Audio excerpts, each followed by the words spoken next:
Muchas gracias de nuevo por estar con ustedes. Para mí es un verdadero placer. Como siempre, elevo una plegaria a nuestro Señor Jesús para que bendiga a todos y cada uno de los hogares que estén con nosotros en todas las partes del mundo que se ve este vigoroso extremo a extremo. Comer en exceso, doctor. Como dije en la introducción, es muy típico del dominicano. Siempre queremos un chin más, ¿verdad? Pero sabemos que si nos vamos al terreno de la medicina, de los excesos que puede desencadenar en nuestro organismo cuando comemos por encima de las calorías diarias que debemos ingerir. Esa es una buena pregunta, pero quería concluir. Hemos estado dándole seguimiento a temas muy interesantes, todos escogidos por nuestro productor, el señor Zapata. Y en el último programa fue tan amplio el tema que tiene mucho que ver con este tema de hoy. Parte de las inquietudes que muchas personas me preguntaron posteriormente, cuáles son los hallazgos o cuáles son los signos de alarma de una diabetes tipo 2, porque abarcamos la diabetes tipo 1 y abarcamos la diabetes tipo 2, y es funcionalmente mucho público, porque es una enfermedad silente, es una enfermedad que no da síntomas, pero tiene signos de alarma. Y antes de entrar a este tema, que tiene mucho que ver precisamente con lo que el pueblo conoce como una hartura, con J. Una hartura es el término que no es más que una comelona o una panzada o un comer con moña, como tú dices, Nairobi.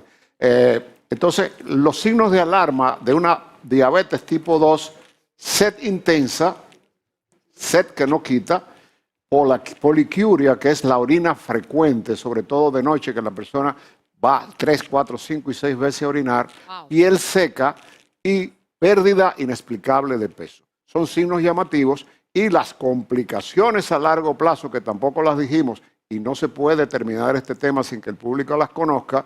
El diabético tipo 2, a la primera especialista que debe consultar es a un oftalmólogo. La retinopatía diabética produce ceguera y pérdida de visión permanente. Lo mismo sucede con el pie diabético, porque en la diabetes hay una falta de circulación a los capilares finos, y cualquier herida que demos en el pie de caminar, o los pies, cualquiera de los dos, gente que se corta las uñas y se hiere, puede terminar en una gangrena, que es el pie diabético que produce amputación. Todas las otras consecuencias ya ustedes la conocen, pero no podíamos concluir este tema, y si volvemos a insistir que una diabetes controlada, en el cual el exceso de peso prima y usted pierde peso paulatinamente y organiza su vida con ejercicios y una dieta saludable, es reversible mientras usted no vuelve a adquirir esos hábitos que vienen otra vez el pico. Entonces, el tema de hoy tenía mucho que ver con esto, porque ¿qué es una comelona? ¿Qué es un exceso de comida? Está considerado, desde el punto de vista médico, uno de los 3 principales problemas psicológicos y de los trastornos de la alimentación. El número 1 y el número 2, lo hemos hablado muchas veces, que es la bulimia, y el otro es la anorexia nerviosa. El comelón, o sea, el que come excesivamente, entra dentro del proceso psicológico, porque ¿qué lleva a una persona a comer compulsivamente en forma exagerada? Primero, va a tener un exceso de carbohidratos, de grasas saturadas. Nadie se da una panzada de ensalada, ni se da una panzada de cosas sanas. Siempre se da una hartura, como se dice popularmente, y va a producir entonces los excesos dietéticos que van con la ansiedad y que van con la depresión. Muchos factores pueden llevar al comedor compulsivo.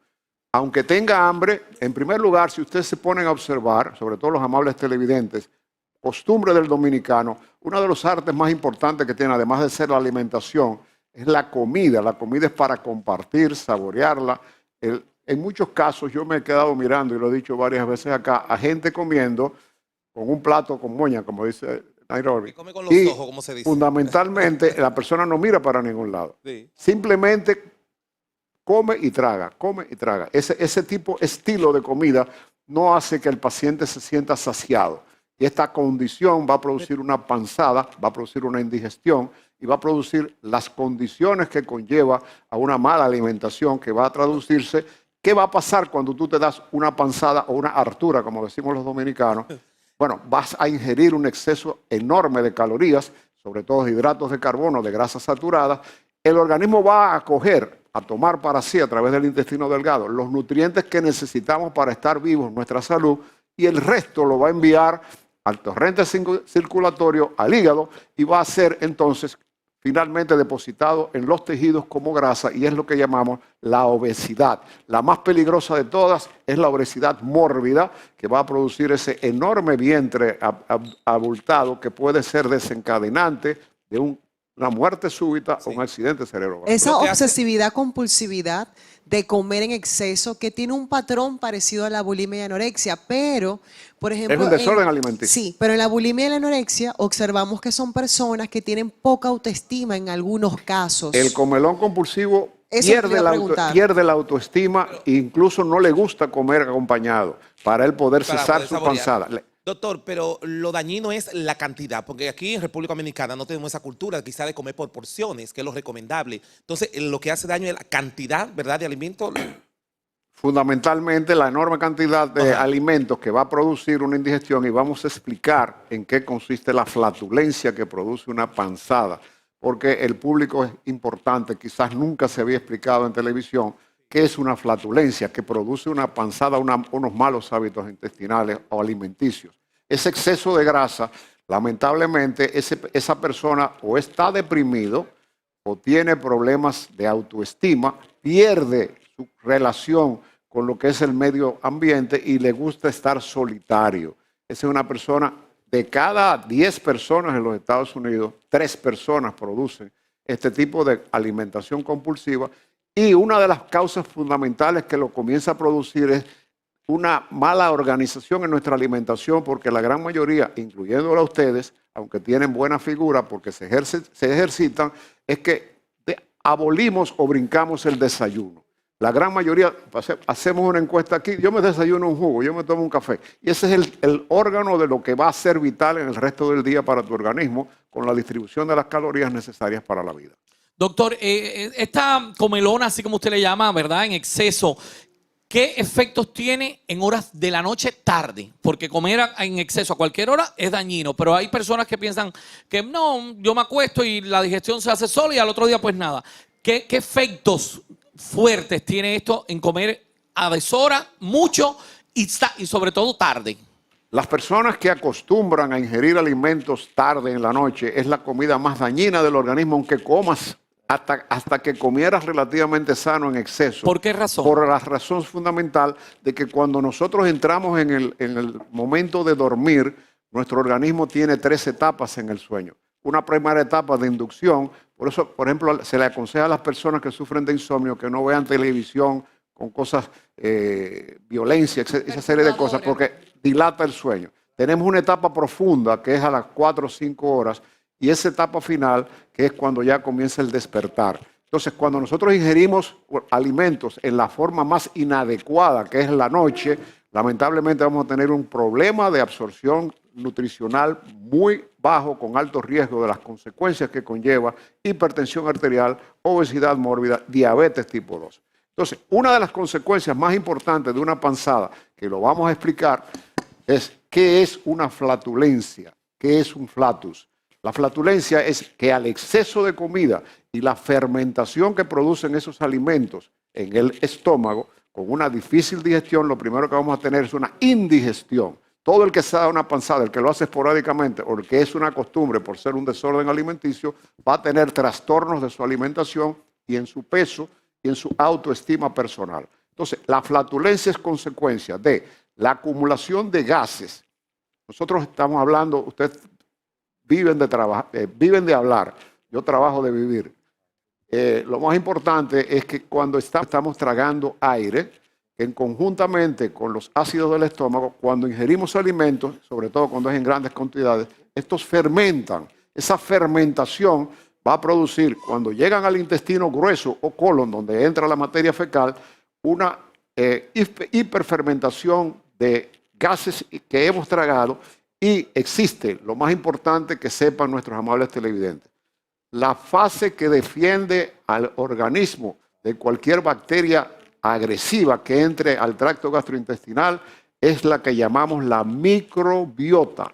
La microbiota son bacterias vivas que viven en el intestino grueso y que en su fermentación van a producir hidróxido de hidrógeno y van a producir metano. El metano combinado con este tipo de ácido y la descomposición de las bacterias por una mala alimentación va a producir los flatus o los gases. Y lo más llamado, el método científico, es el gas que eliminas por el recto. No es la mejor hora para tocar este tema, pero es un tema que el público lo debe conocer. Claro. ¿Cuál es el origen de los pedos? El pedo es científicamente con la D. Aquí le quitamos la D y le decimos peo. Y a veces suena hasta burlonamente, te tiraste un gas. Entonces, ¿cómo sucede esa fermentación? Esa fermentación que ocurre en la combinación de las bacterias del intestino con las bacterias que nosotros ingerimos en nuestros alimentos. Las bacterias del intestino son las que nos defienden para que el colon actúe en forma normal. Cuando viene esa descomposición, sobre todo con metano y esa flatulencia, el paciente o la persona va a expulsar gases que pueden ser en la medida en que esa comida fermentó o en ese alimento fermentó o la cantidad de aire que hemos tragado durante nuestras charlas en el día, los que trabajan hablando todo el día, como es el caso de ustedes, pues esa acumulación de gases va a producir que, al igual que el trayecto que toman las materias fecales cuando entran al intestino grueso, ese gas fermentado va a salir por el ano dependiendo de la contractibilidad que haga, y de ahí va a venir el sonido que tiene un gas por el ano. Una contracción del músculo del esfínter anal, y entonces vienen los diferentes sonidos que pueden ser fétidos. Ya sé que es un tema feo, pero es un tema que es real y que la gente lo dice como hasta burlonamente. Cuando el gas sale fino, que la gente le dice, para que nos entiendan, boté una plumita, esos son los más peligrosos de todos, porque ese gas que sale en esa forma, sin sonido, es el gas más contaminado. Y otro término que también Espérese, doctor, que esto da un chin como de risita. O sea, que ellos tienen subcategorías. Subcategorías, Tienen correcto. subcategorías, o sea, que los que suenan más alto no necesariamente sean los que estén haciendo no necesariamente. mayor daño. El gas, la flatus o el pedo, es una expulsión violenta e involuntaria del gas. ¿Y son inflamables? Si tiene metano, puede, o sea, está Sí, porque descrito que siempre podría, si en los pone un fósforo, muñequitos uno explotar. ve como Claro que sí. hacen Porque esa- es inflamable. Lo más importante de todo es que ese suave, que la gente se burla, sobre todo el que le dicen la plumita, eso es ese que sale sin ningún tipo de sonido y es enormemente fétido o rompe grupo. ¿Quién fue? O sea, la gente comienza, es un poco chistoso, pero es real. No, Ese es el gas más fétido que Ahora, expulsa el pero ser humano. hay mucha leyenda con eso, ¿no? Y sería bueno ya tomarlo. Pero de verdad, doctor, gracias Sí. porque uno no tiene conciencia No de creo lo que se grave que hayan esto puede ser para el no creo que se organismo. hayan atrevido a tocar este tema en televisión. No es la No, mejor no. hora, pero es real y No, es nuestro tampoco. organismo. Hasta los pajaritos botan gases. Y sin embargo, algo quizás el público... ¿Y los perros? El público Ay. también, todos los animales. Claro. Todos los animales botan gas. Y hay algo muy importante que mucha gente lo ignora. La mujer acumula gas en su vagina que puede producir un sonido similar Sí, al pasa, gas. No tiene olor porque no hay fetidez, no hay combinación con la microbiota. ¿En qué casos puede ocurrir? Hasta con sonido. En el medio de un ejercicio violento, una persona que esté corriendo, que se esté ejercitando, Sí. porque algún tipo de ejercicio que conlleve a un esfuerzo, Sí. puede botar el aire por la vagina y no es fétido. Tiene un mal nombre, pero es Sí. un gas que bota Sí, la vagina. Pero muchas veces- en una furia pasional Sí, también puede muchas- suceder. Bueno, esa es la parte que... Ay, Villalobos, mira cómo se muere la risa, doctor. todo lo muchas que veces- acumule aire. No le Pero dan- tiene el mismo sonido, ¿eh? El mismo sonido. Muchas veces no se le da la importancia. ¿Se trata esto médicamente hablando? Claro que sí, la flatulencia Porque hay quita... gente que no le da la importancia. la Quizá flatulencia, no. la flatulencia tiene muy poca calidad de vida en el paciente. Incluso ese tipo de paciente que tiene flatulencias. Y uno de los motivos de nuestra consulta, doctor, yo me estoy tirando unos gases que no me soporto ni yo mismo. Ese es un término que escuchamos mucho en nuestra Sí. consulta. Y esto va a ocurrir muy frecuentemente dependiendo la calidad y fermentación que tenga en una panzada, en una jartura, como decimos Ok. popularmente. Hay una gran fermentación sobre Con todo la de, alimentación. de metano con hidróxido. Sí, pero hay mucha leyenda con los alimentos. Por ejemplo, que si la col de Bruselas, el brócoli, El repollo, el coliflor, el aguacate, el repollo, el aguacate. ¿Es cierto esto? Hay alimentos enormemente flatulentos y es una de las primeras conductas que tenemos que hacer cuando hacemos un diagnóstico de cáncer. La flatulencia, Eliminar. la flatulencia no es una enfermedad, es un signo, pero que quita mucha calidad de vida al paciente. Algo importante, doctor, que no hemos tocado. Tengo entendido que el estómago puede estallar de un atracón. O sea, si tú comes en exceso, ese músculo puede. No, lo que puede ocurrir es lacerarse. un espasmo en el píloro por donde los alimentos pasan hacia el intestino delgado y sea tanta el atracón que pueda venir un vómito que se llama regurgitación, no es un hipo.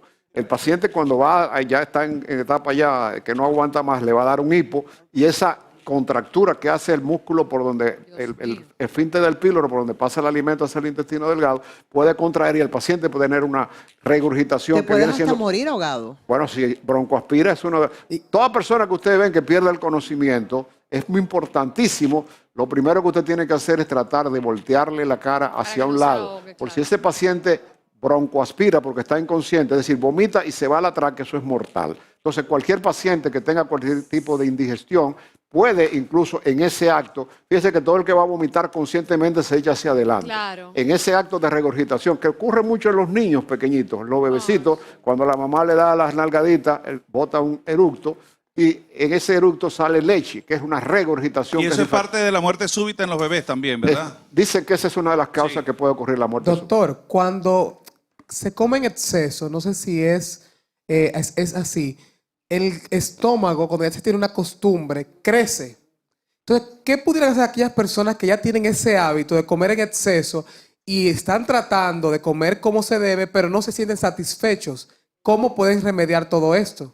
Precisamente la obesidad mórbida tiene un tratamiento fundamental en este siglo XXI, que es la cirugía bariátrica, en la cual se va a extraer la parte interna. Quizás un día Érico quiere que toquemos ese tema, es un tema de nutrición importante, un tema de pandemia mundial, la obesidad a nivel de todo el mundo. Entonces, al quitar la mitad del estómago, mayor parte de las personas que han sido obesas y se le hace la quitada de la parte externa del estómago, donde está la glándula del apetito, ese paciente va a rebajar paulatinamente porque no va a tener la saciedad que tiene. Ahora, no se hace una cirugía bariátrica a una persona que no sea evaluada primeramente por un psiquiatra, por un nutricionista, evaluación cardiovascular y que no tenga Helicobacter pylori. ¿Por qué? Porque se ha comprobado que la gran cantidad de obesos, 8, 9, 10, 12 meses, 100 libras menos y al año, año y medio, esos son pacientes que vuelven a tomar la misma cantidad de libras.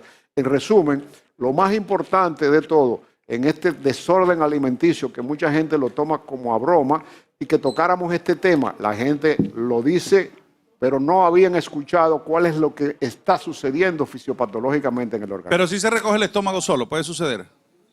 No. Digo, una persona hace una dieta, toma un nuevo estilo de vida, recobra, puede volver a la normalidad. Lo mismo que una persona que se le quitó la mitad del estómago 4 o 5 años después. Se le puede tirar. Hay un señor que fue senador que se la hizo y rebajó como 300 libras y con el tiempo, para ponerte un ejemplo, y vuelven a ganar tiempo, es decir, que el estómago va tomando. En la persona que hace una dieta, el estómago pierde una enorme capacidad de asimilación y inmediatamente la persona vuelve a comer normalmente, desgraciadamente vuelve a ganar. En estos días teníamos una discusión, ya no pregunto más, pero esta no la quiero dejar por fuera, ya me voy. La dieta keto, que la gente está haciendo tanto, esas 16 horas de ayuno, ¿cómo perjudica? Totalmente perjudicial para la salud, porque es una dieta en la cual vamos a tener una enorme cantidad de carbohidratos y vamos a tener una gran cantidad de personas que la están utilizando y el ayuno es enormemente perjudicial para la salud. Muchísimas gracias. gracias, doctor. Siempre querido, siempre es un deleite para nosotros recibirlo como cada semana. El doctor Rafael Gotró, gastroenterólogo De verdad que sí, que De siempre todo de es cabecera. muy Gracias, doctor, por su apoyo. edificante Gracias por escucharlo. Gracias, doctor. Gracias, Sí. doctor. Alex, Confiamos mucho en él siempre. Así es. Bueno, si usted quiere una cita privada con el doctor Rafael Gautreau, usted puede acudir al Grupo Médico Dr. Junín, edificio profesional, Avenida Abraham Lincoln, número 849, Suite 302. O puede llamar a los números que aparecen en pantalla, 809-412-5005. Doctor Rafael Gautreau.